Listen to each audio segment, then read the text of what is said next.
কালো জাদু, বদ নজর, যে কোনো ধরনের কালো জাদু, কুফরি সবকিছু কাটতে পারবেন এই আমলটির মাধ্যমে। আমলটি হলো, আপনি ফ্রেশ বড়ই গাছের 60টি পাতা নিবেন। ফ্রেশ বড়ই গাছের 60টি পাতা নিবেন।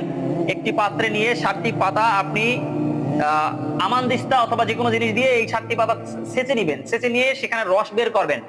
রস বের করে সেটা ঝাঁকুনি দিয়ে আপনি ছেঁকে আপনি একটা পরিষ্কার পানিতে, একটা বালতিতে পরিষ্কার পানিতে সেই বড়ই পাতাটা ঢালবেন। ঢেলে আপনি সেই পানিতে সূরা ফাতিহা 7 বার করে ফু দিবেন।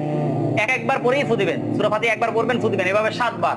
তারপরে সূরা ইখলাস 7 বার, সূরা নাস 7 বার, সূরা ফালাক 7 বার, সূরা কাফিরুন পারলে ভালো, সূরা কাফিরুন 7 বার পরে পানিতে ফু দিবেন। তারপর আয়াতুল কুরসি 7 বার পরে ফু দিবেন এবং আল্লাহ তাআলার কাছে সাহায্য চাওয়ার জন্য বলবেন, হে আল্লাহ, আপনি আমাকে, আমার শরীরে যদি কোনো কালো জাদু, বদ নজর, কোনো খারাপ জিনের প্রভাব থাকে, কোনো মানুষের কুফরি থাকে, তুমি তা ধ্বংস করে দাও। এটা বলে ওই পানিতে ফু দিবেন।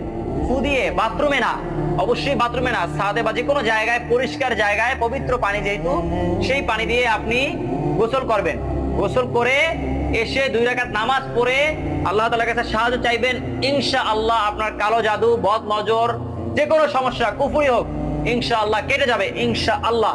আপনি অবশ্যই আমলটি করুন এবং সতর্ক